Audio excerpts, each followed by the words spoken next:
Presented by allaccessretail.com, welcome to Conversations on Retail. Join Mike Graen as he sits down with Joe Coll, Vice President of Asset Protection at Macy's, and Randy Dunn, Director of Customer Success at Zebra Technologies, to discuss the power of RFID in retail asset protection. Let's get started. Well, good morning, good afternoon, good evening, everybody. Welcome to another Conversations on Retail and the University of Arkansas Supply Chain Department. We are back with some guests that we had on about a year ago talking about this same topic. And we had so many questions coming out of that and so many reactions and views that we decided to bring them back and not only reflect on what we talked about last year, but also talk a little bit about what are some of the new things that we're looking at from an industry standpoint. Got two industry experts on here. I think I'll let Joe introduce himself last time first, so we'll let Randy go first. Randy, why don't you go ahead and unmute and tell us a little bit about yourself and your history in the asset protection space. Yeah, so great to be with you, Mike, and Joe, same as last time. It's always so much fun to get a chance to chat with you. My name's Randy Dunn. I spent, a good portion of my career working with RFID and working with asset protection. I am now the Director of Customer Success at Zebra and work with a lot of customers, and it's becoming more customers every day on how do you take complex needs for RFID and go drive business outcomes. Awesome. Well, you've been doing it for so long, I figured you'd have it done by now. Why isn't it? Yes. So did I.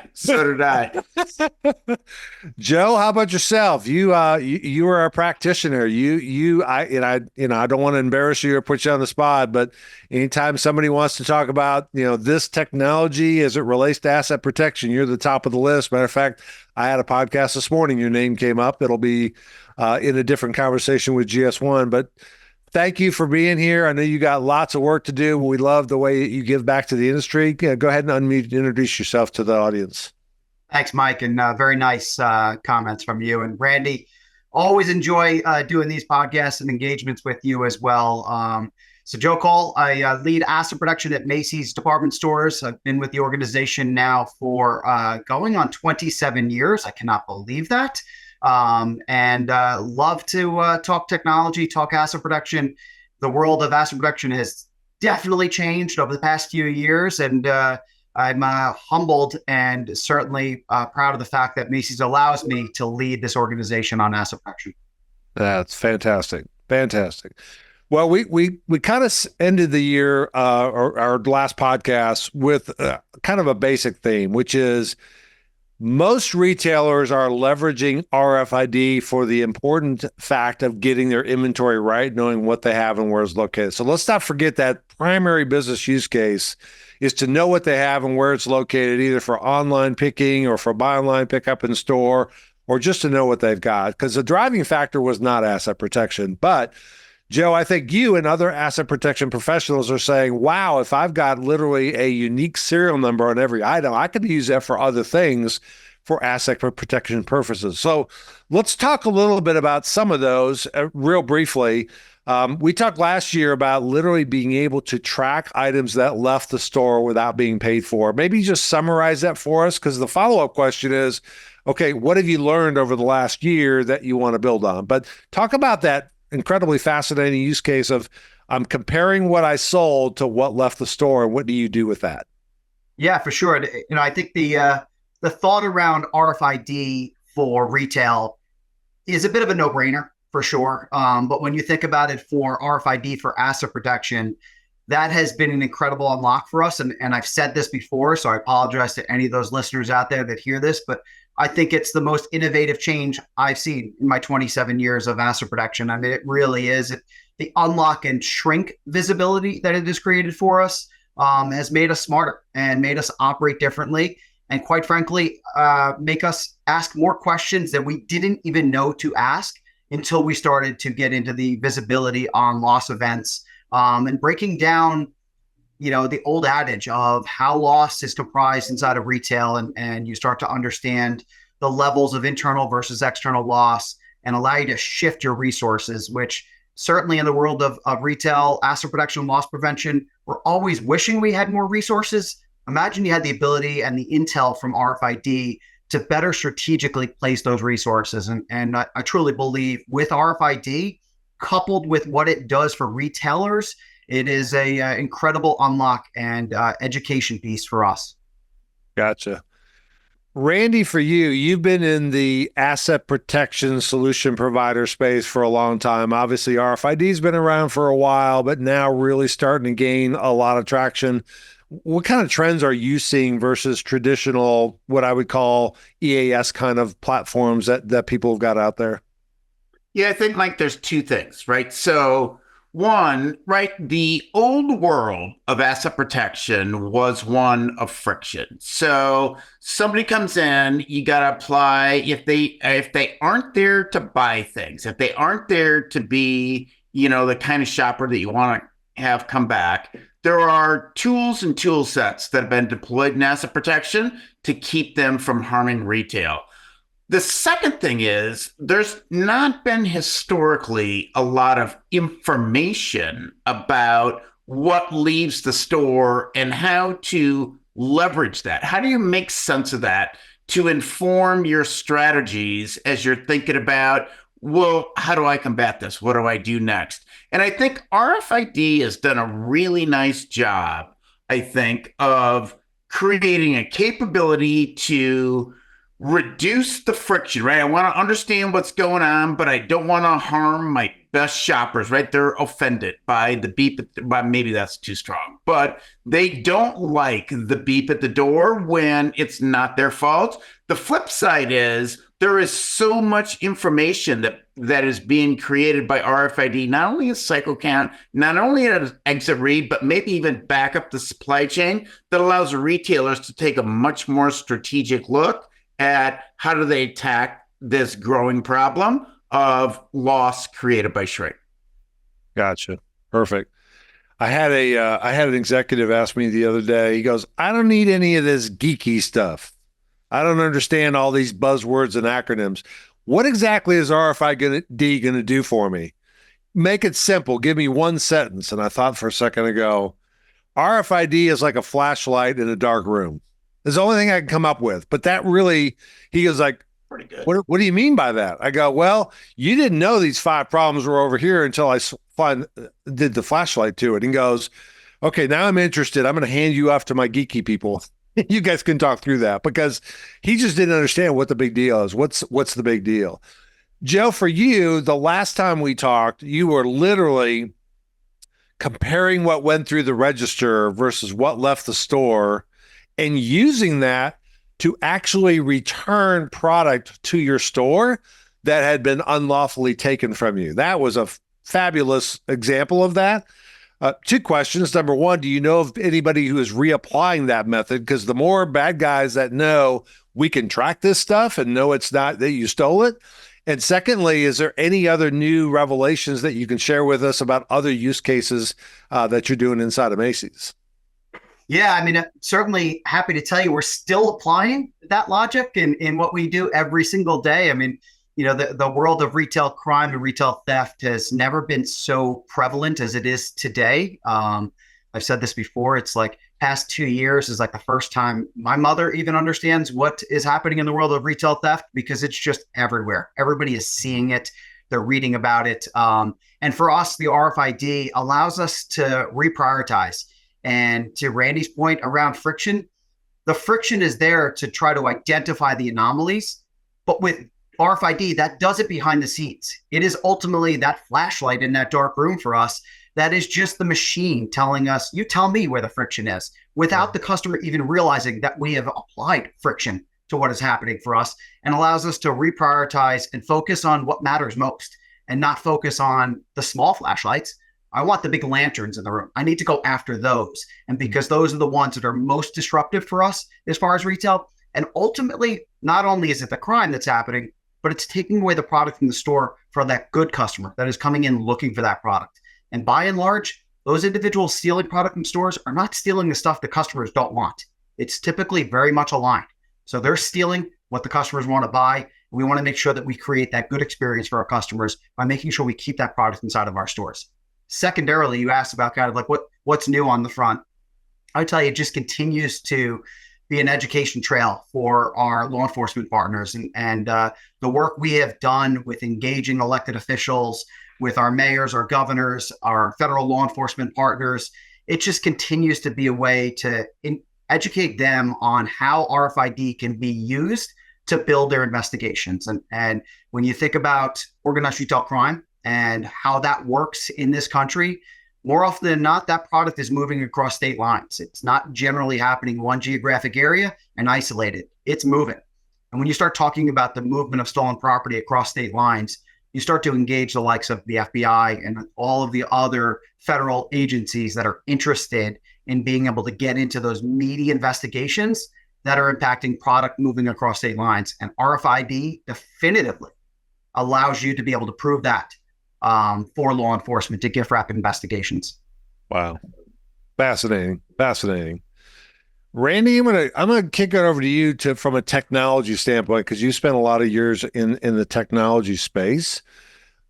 Today, as I understand it, most retailers are measuring exit shrink, whether it's an associate that's taking it or whether it's a customer that's taking it.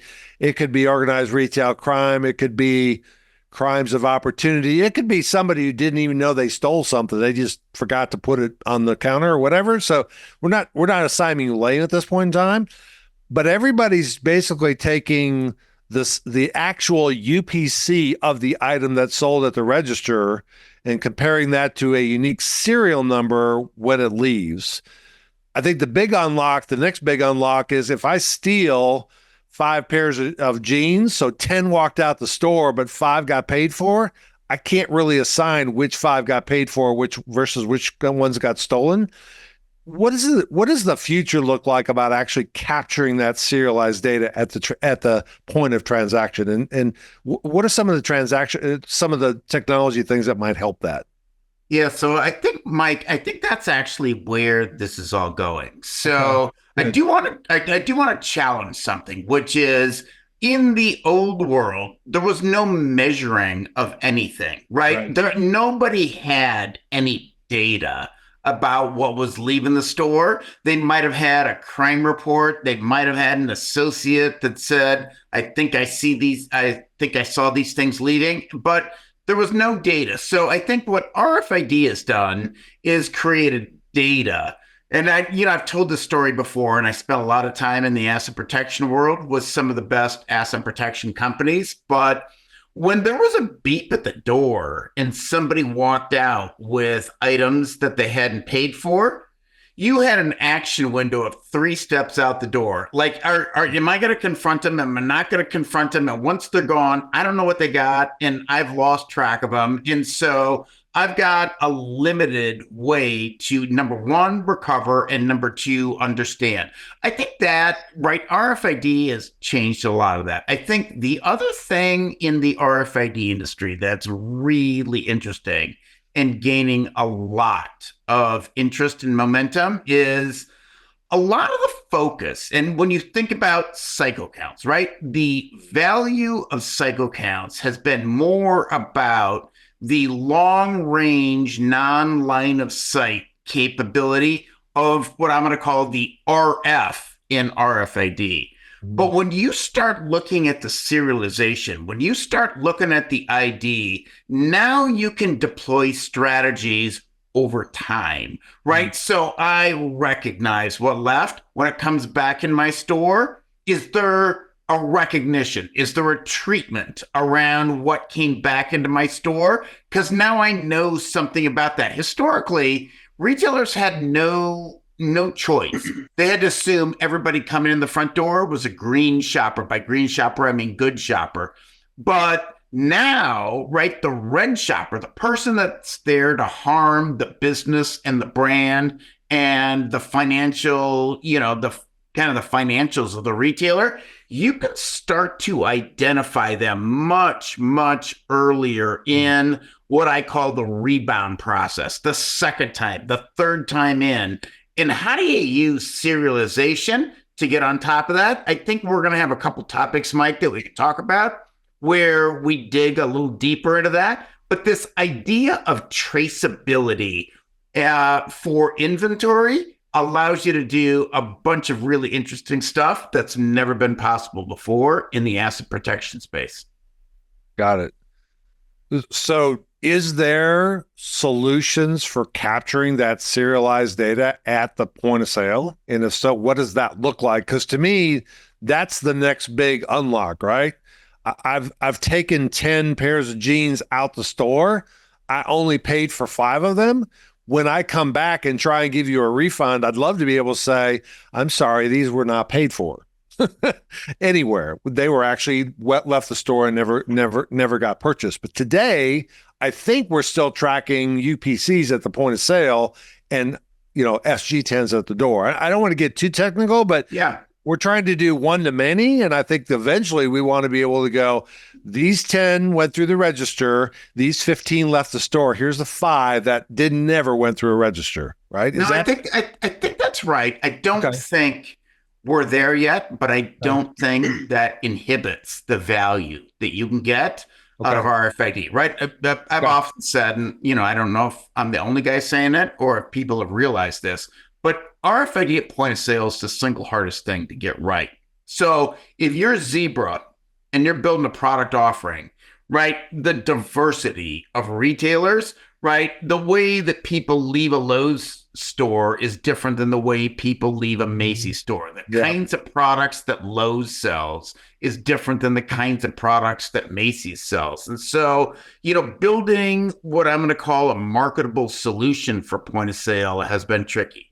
Okay. The second thing is, as you think about point of sale, you got to get it right? It's the highest bar in reading RFID tags, right? Nobody wants items associated to their transaction that they're not buying. So the physics of RFID have to be precise enough to get what a customer is buying and only what they're buying. And the flip side is nobody wants to miss items as they're ringing people up on, I think you bought 4 items when they're actually walking out with 6 items. And so this idea of RFID as a transaction technology, I think is still a bit off, but there's a lot of great work. And I use the 80-20 rule to think about this, where if you do a UPC comparison at the point of purchase and you bounce that against what's leaving your store,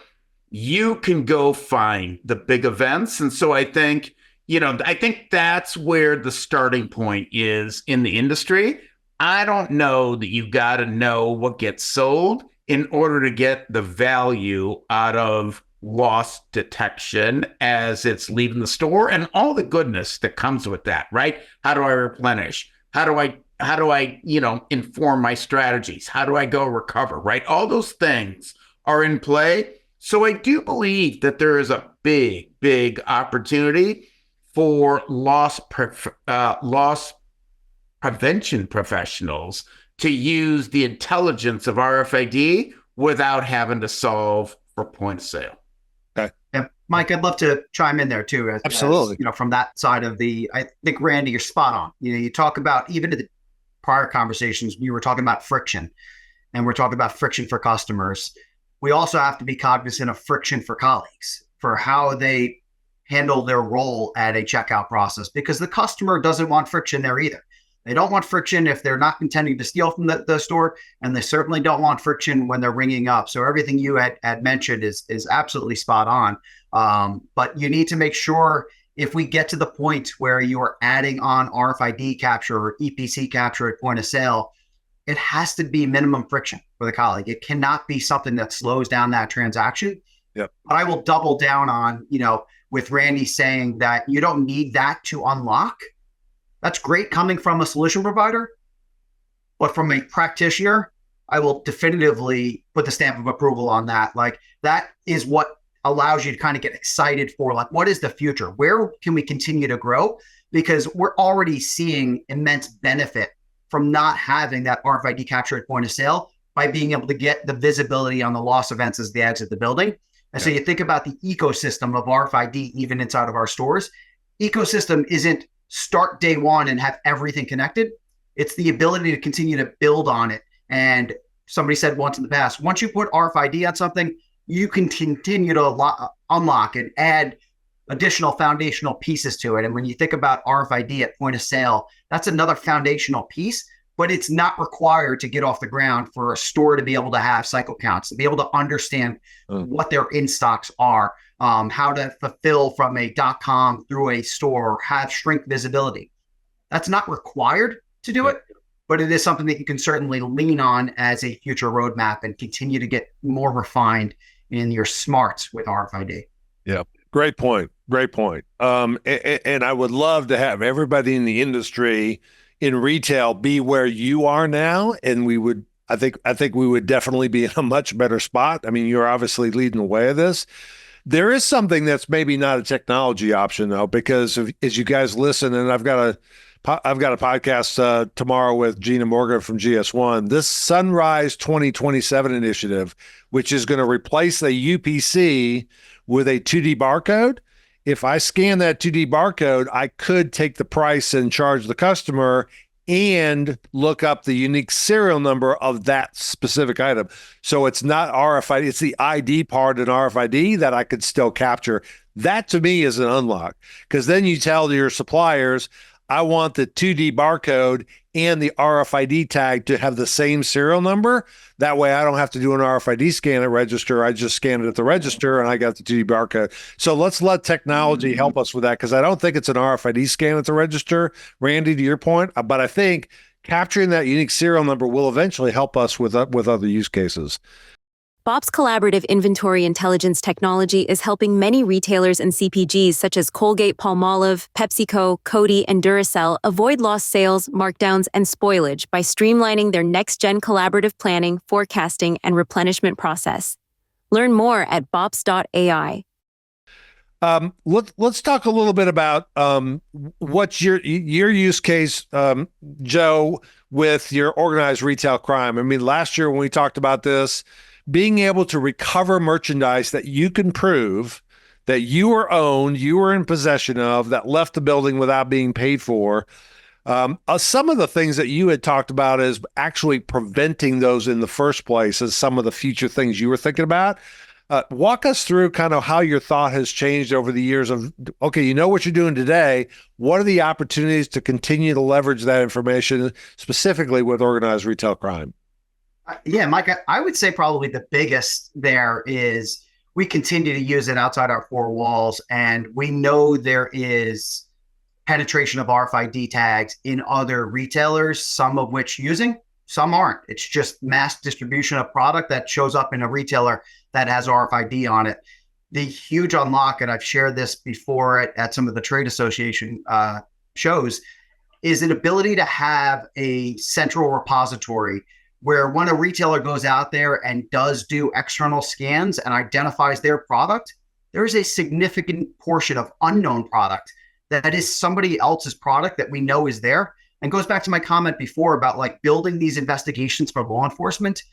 If you can continue to build those investigations and be able to say, whether I can say it or some sort of central repository can notify law enforcement to say, XYZ retailer has also been found inside of this fence location. That continues to start to build that. And that's what you're hearing in the world today around legislators and the new revisions to some laws out there and organized retail crime laws, being able to aggregate crimes, and if you can do that through identification of other retailers that are victims in an investigation, that starts to build that aggregation. So I think that that's where we need to get to. We continue to talk about it, but we haven't made inroads there of being able to find that repository. And I'll say it now of the elephant in the room.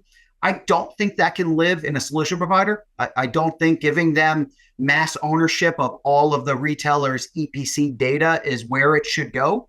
But there are places out there that could own that for us and be a repository the same way we do information sharing with suspects across different retailers for organized retail crime. We could do that from an EPC data standpoint. And I think that is where we've got to get to, not a nice to get to, we've got to get there because we just live it firsthand. Our ORC investigators are often finding unknown retailers' product. And I'm sure the same is happening on the flip side, where our product is being seen out there in the ecosystem and we don't know it because it's not something they can identify as Macy's, or somebody else as a third party can help connect us to it. So hey, Joe, so is it fair to say, right, finding product out in the wild, right, out in some fence or some location has been a really, really eye-opening opportunity for Macy's.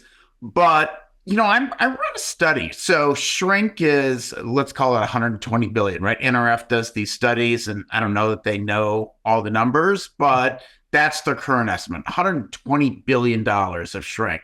But I also read another NRF study that said there's $100 billion on returns fraud. So again, Mike, as we talk about RFID, so you got long-range non-line of sight, which allows you to understand or survey what's coming in the door, but this serialization that allows you to understand, oh, that's an item that we lost at cost because it was stolen 2 months ago. Now it's coming in the front door, going to the returns desk. This idea of having a sense of the status of an item on the return, the inbound, which if you got to refund that, you're refunding at price, not cost. So it's a double whammy. I lost it at cost and now it's coming back in and I got to give people even more money.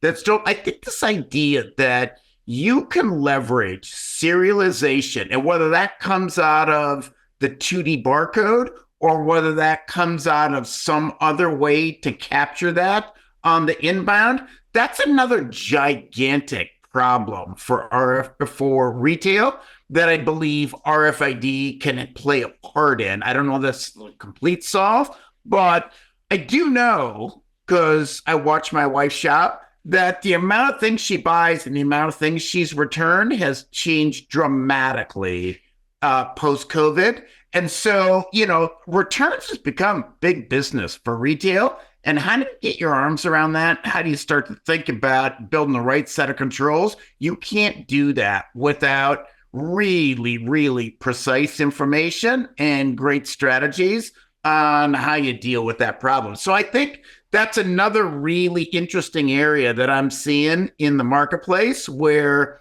you get another $100 billion problem and people are trying to figure out, how do I manage that? How do I get, even kind of on top of that? And I think RFID plays a role there. Yeah, it certainly does. And as you described that, it's not new. It's total retail loss. When you think about thefts happening out of a building, return fraud, even Mike, you shared it before, somebody accidentally takes an item. This proliferation of self-checkout has certainly created more venues for people to steal from retailers, but it also creates a venue for customers to accidentally not scan an item. And that's total retail loss. So there is a lot there that's not new. That terminology has existed. We owe it to ourselves to better understand how that ladders up in our organizations and be able to share that with the likes of NRF, so that when we are sharing those industry numbers, that there's credibility behind them. Yeah. I think let me tie a couple of things together, because what you guys are talking about is really the handoff of possession of an item from the time it's manufactured all the way through the supply chain. Joe, I don't know if I've told you this story before, but my son's a market asset protection manager at Walmart. He was back in a store about a year ago. He saw some customer literally climb up on the bike racks and pull a bike down. And he goes, "That's kind of weird. Why didn't he ask for help?" That guy took that bike, he rolled it out of the automotive care center, and my son goes, "He didn't pay for that." So he quickly walks over to the front of the store, and sure enough, the guy rides his bike into the store, "My wife bought this for me 2 days ago.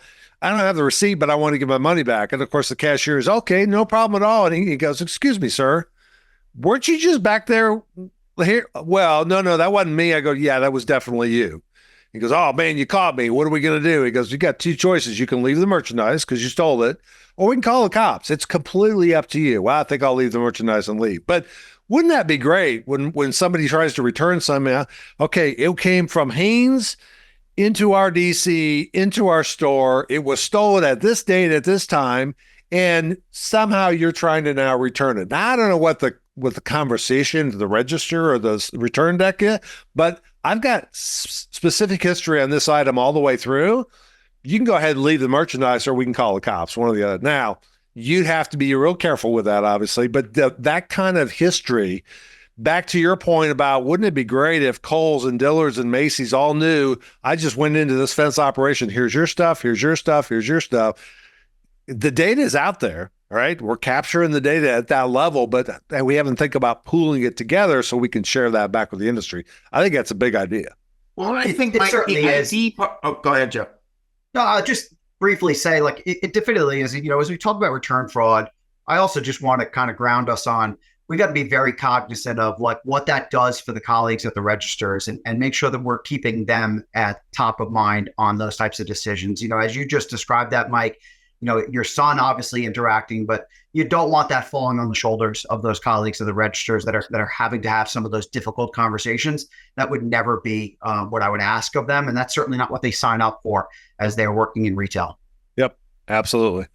And Mike, I think this ID part, right? It's the ID part, the serialization, the traceability. It's not only just, what left the store and came back in, and, can you leverage that in another way for returns fraud? Think about some of the other really big problems, right? Supply chain and the amount of operational loss that comes through the supply chain. There's a lot of folks doing a lot of work right now on how do you get a better handle on how efficient, how effective, and, what is our approach to the supply chain? Food traceability is another place where, I don't know that that's a Macy's problem, but a lot of work going in around how do I make sure that from farm to fork, I understand enough about these products that it's safe. So this ID part, the serialization, the how do you leverage identity is actually the new and most interesting part of the RFID industry. So many people have, spent years figuring out the physics of RFID. How do you leverage the identity, the serialization in RFID? That's the next big wave of use cases. And there's a lot of really interesting work going on there. You guys, are both of you guys familiar with, and I think it's still in the R&D phase, but Project Unlock from Lowe's? Have you heard of this particular? I'm quite familiar with it. So, and I don't, obviously that's not going to work very well with a shirt, right? Or a suit or whatever from Macy's. But the idea of it has to pass through a register and be registered as an actual transaction before this product will physically work, whether it's a TV or a power drill or something. That seems to, now it's really hard to do all that because you got to go back and work all that supply chain stuff and all that kind of stuff. But to me, how do you figure out, I have to pay for this before it's going to work? I don't know how you do that, but that seems to be another disruptive technology. Randy, you know more about this project than I do, but where is that? Is that still just an R&D thought process, or is there something really there that we think we can leverage as an industry? Yeah, so I would say, right, I mean, you're in the family, and Joe, correct me if I get this wrong, but you're in the family of benefit denial right now, right? There's a set of techniques around make sure that if this leaves, right, it used to be the ink tag, and if you broke the tag, you had the big spot on the sweatshirt, and, you assumed it'd be embarrassing to wear. But I heard stories that people actually use that as a badge of honor. So I don't know that that is actually the best way. But if you turn a power drill into a paperweight, unless it's been properly activated, think about the change on how you can merchandise and what that, right? If I'm a professional, I want to feel the drill. I want to, look at, I want it in my hand. Well, right now you can't even find it. There might be one display, but it's all, locked up behind a cage. I think, the idea that you can actually activate, and folks a long time ago thought about this with CDs and DVDs. It just wasn't cost effective. But when you get to the kinds of products that high-end retailers sell, this idea that you can unlock it at the point of purchase, and it's good if you paid for it, and it's worthless if you didn't. I think that's another really interesting idea. A lot of complicated physics around that, a lot of process challenges around that, but there are a lot of folks looking at it. And, there are some market leaders that believe that have actually publicized this is their strategy. Okay. All right. Yeah, I would certainly tell you, for us, obviously, if we can get to a day where a zipper or a button doesn't work until it's been activated, that'd be really cool. But, in the world of technology, I would equally say, though, you got to get it right. You cannot, it's the same way, Randy, you talked about somebody getting charged for an item they didn't actually pay for. The flip side of I paid for this item and somehow it didn't activate, that person will think twice about going back to that retailer. Yeah, I do believe there's a lot of merit in that technology to be able to not have it work. To your point, the bad actors are not looking to be unproductive. They do not want to go out and steal something and ultimately say that was a waste of my time. I can appreciate they're trying to create efficiency for themselves. So whatever we can do to restrict that from them and mitigate, it certainly will have a ripple effect. And Joe, don't you think, right, these new technologies that are the benefit denial technologies, if they inhibit or don't support your best shopper journey, your green shopper journey, the feedback that you're going to get on, your best shoppers isn't going to be worth what benefit you get from the red shopper. So this idea that you got to keep the green shopper in front of mind the entire time while you're coming up with new red shopper information-based strategies, I think that's the lesson that, has been learned historically. And I think we try to apply that every day as we're thinking about new tech solutions for, how do you stop or slow down the red shopper? But the key caveat is you can't inhibit the green shopper journey. Yeah, and I think we're over-indexed right now in that. You definitively can't buy deodorant or toothpaste in some instances because somebody else had been stealing it at large volumes. That's difficult, and that really drives a customer to think differently about how they'll shop, and they'll go online to get that necessity versus having to wait for somebody to unlock. And I could appreciate those retailers that were forced to make those very difficult decisions. They didn't do it without saying, this is the only thing we can do to make sure at least the product is available there for those customers. My challenge then is for those individuals out there that are creating the legislation and the relaxing of accountability for those people committing those crimes, they have to do something different. They have to make it more challenging and more accountable when you do, in fact, steal that type of product so that people will think twice about doing it. Great point. Great point. Great point. Wiliot's visibility platform connects the digital and physical worlds using IoT pixels, battery-free smart tags that push data to the cloud in real time without human intervention. Their mission is to make every single thing an agent of change, enabling ambient IoT by adding intelligence and automation to food, apparel, packaging, pharmaceuticals, and other products. Learn more at Wiliot.com. Couple of questions for you guys. And this will be interesting because Joe, you're a retailer, and Randy, you're a solution provider. So I'm going to ask Joe to answer this question first. What's your ask of the solution providers out there? And it's not just Zebra, because Randy was Zebra. It's tag suppliers, hardware suppliers. You just mentioned a pooling of the ability to know exactly where the possession and the possession history was. What's the ask of the industry? What looks like help to take that next level of leveraging RFID for asset protection purposes? I think it's continue to challenge yourselves to innovate on it. Don't sell the widget that sold 5-7 years ago. Continue to ask the question of what's next. We had that whole conversation around EPC at point of sale. The conversation continues around how EPC shows up, whether it's in swing tickets or it's embedded into the merchandise. I think that continued iteration on RFID must be at the forefront of every one of our conversations with solution providers. Great point. Randy, same thing to you, but yeah. for the retailers and the suppliers and the manufacturers out there, is there a single ask that you have about how do we leverage this technology better? How do we make sure we get adoption? What are your thoughts and messages back to the retailer, supply chain folks? Yeah, I'm just going to, cut straight to the product as a solution. So products don't solve problems, solutions do. And so Zebra can make the most amazing physics-based, readers and printers and all the things that we do, but that is not a solution. So how do you integrate that with how people bring that into the back end? How do you do what Joe's done, where I've got a piece of RFID data, I've got another piece of data that came out of the point of purchase world. I'm going to marry those things together. How do I integrate that? How do I make sense of that? How do I deliver that information to the associate that is in the right place at the right time to make a difference? Those are not RFID questions, right? So this idea of how do you innovate and how do you operate and how do you make this new technology come to life in retail? Zebra's looking for the customers that really, really want to think that through. And obviously, there's a lot of things we can do to make the Zebra offering better, more sensitive, more reliable, more, whatever the dimension is.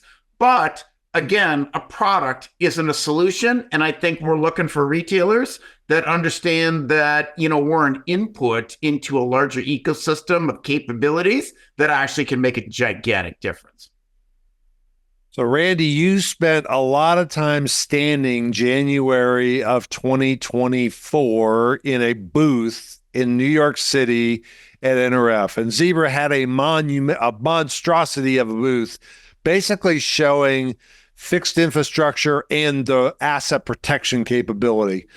I put you on the spot a little bit. I mean, obviously Joe probably didn't go to that because he's like, I'm already living that. I'm not worried about that. But what were the reactions of some of the things you were showing to some of the retailers that are out there? Was it eye-opening, or were they all, yeah, I know about that? What kind of feedback did you get from the retailers? Yeah, I think there's kind of three layers to that. So there were the folks that said, wow, I had no idea RFID could do any of this. Okay. Number two was I had no idea Zebra could do any of this. And then the third kind of reaction was, holy cow, we've been talking about this internally.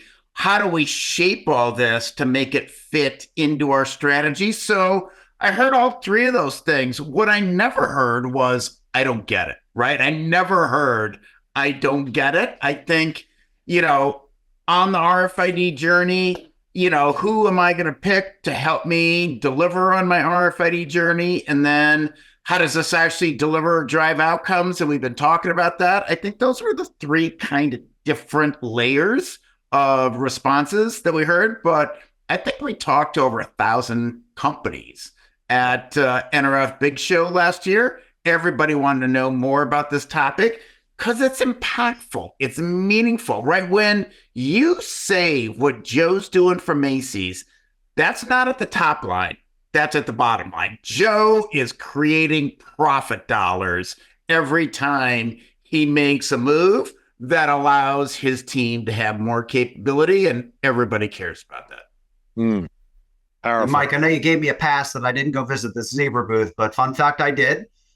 Because we don't know it all. We're if you're not learning every single day, you're not growing. So certainly spent time there with Randy and team, just understanding how they're getting in and playing in this space. I think it's important for all of us because there isn't we know it. To Randy's point, nobody came in and said, I don't get it. But definitively, you do want to learn more about it. And even us, I still want to learn more and understand what other capabilities, what are the things I'm not thinking about that we need to be thinking about to unlock. Wow. Powerful. Randy, can you give us any insights? Obviously, we don't want any trade secrets going out there. What's 2025 January in New York City looking like? Is there any new kinds of things that the industry is looking at that you guys are going to be ready to demo? And you can plead the fifth on this one. I don't want to put you on the spot. Yeah, no, I'm not going to, because I think this is an amazing opportunity for Zebra. So I'm gonna take it. Okay, good.